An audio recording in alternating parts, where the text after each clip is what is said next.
નમસ્કાર, જય જવાન જય કિસાન સાથી મિત્રો,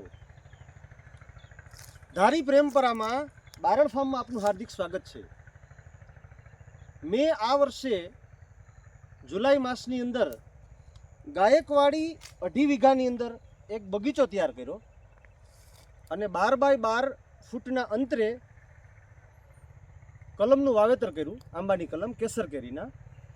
અને આ કલમની ખરીદી મેં કરમદડીના મુકેશભાઈ ડુબાણિયા એમની પાસેથી ખરીદી કરી.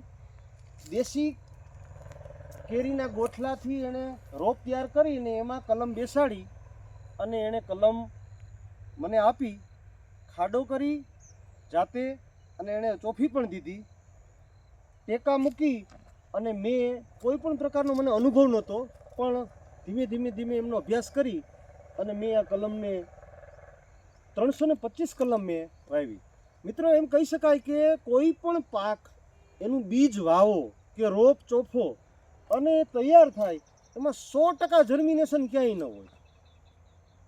પણ હું આજે એમ કહી શકું કે મેં 325 કલમ વાવી, એમાં 2 જ કલમ છે એ ચોફણી વખતે એક કોથળી રહી ગઈ હતી, એની ભૂલને કારણે. બાકી 100% આ કલમ છે એ તૈયાર થઈ છે. એક પણ કલમ ફેલ નથી થઈ, એક પણ રોપ ફેલ નથી થયો.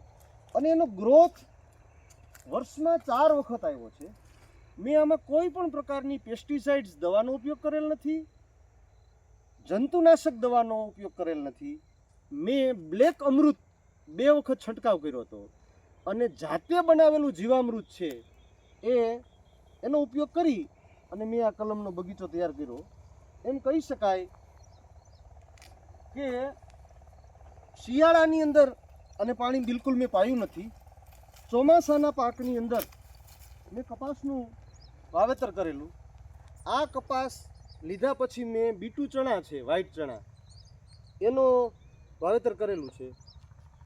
તો કહેવાનો તાત્પર્ય મારો એ છે કે મુકેશભાઈ ડુબાણિયા જે કલમ બનાવે એ ખૂબ ઉત્તમ કક્ષાની, સારી ક્વોલિટીની કલમ તૈયાર કરે છે. હું આ વિડીયોના અંતે ડિસ્ક્રિપ્શનમાં એમનો નંબર પણ મૂકીશ, તો તમે જ્યારે કોઈ પણ કેસર કેરીની કલમ લેવી હોય તો મુકેશભાઈ ડુબાણિયા કરમદડી એનો સંપર્ક કરી શકો. એ જાતે ચોફી દે ને 1 વર્ષની ગેરંટી પણ આપે છે કે 1 વર્ષમાં કોઈ પણ રોપ ફેલ થાય તો એ સ્થળ ઉપર આવીને ચોફી પણ જાય.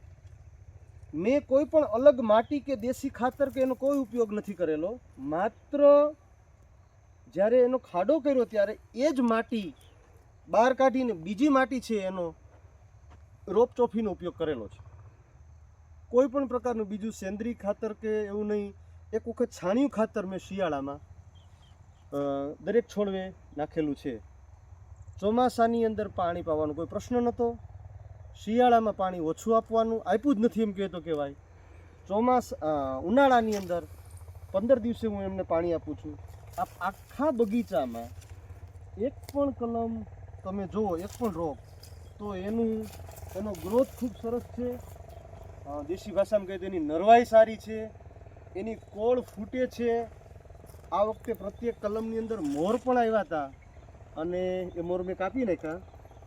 તો આ તકે મારે કહેવાનું આશય છે, ઘનિષ્ઠ પદ્ધતિથી કલમની ખેતી કેમ કરવી આંબાની. કોઈ 10 બાય 10ના અંતરે વાવેતર કરે છે, કોઈ 12 બાય 12, કોઈ 15 બાય 15ના. પણ મેં 12 ફૂટ બાય 12 ફૂટના અંતરે વાવેતર કરી અને આખો જે ગાર્ડન છે આપ જોઈ શકો છો. હવે આ ચોમાસા પહેલાં હું બીજી 700 કલમ વાવવાનો છું. એટલે કુલ ગાયકવાડી 7 વીઘામાં 1000 કલમનો મારો ટાર્ગેટ છે. તો મને આ કરમદડીના મુકેશભાઈ ડુબાણિયાની કલમ છે એનું મને અનુકૂળ સારું આવ્યું છે. અને આપ સૌને કોઈ ઈચ્છુક ધરાવતા મિત્રો હોય તો એ પણ એની કલમનો ઉપયોગ કરી શકે છે. એ જાતે જ તૈયાર કરે છે, ત્રણેય ભાઈઓ, અને ખૂબ સારું એનું કામકાજ છે. તો જય જવાન જય કિસાન મિત્રો, નમસ્કાર.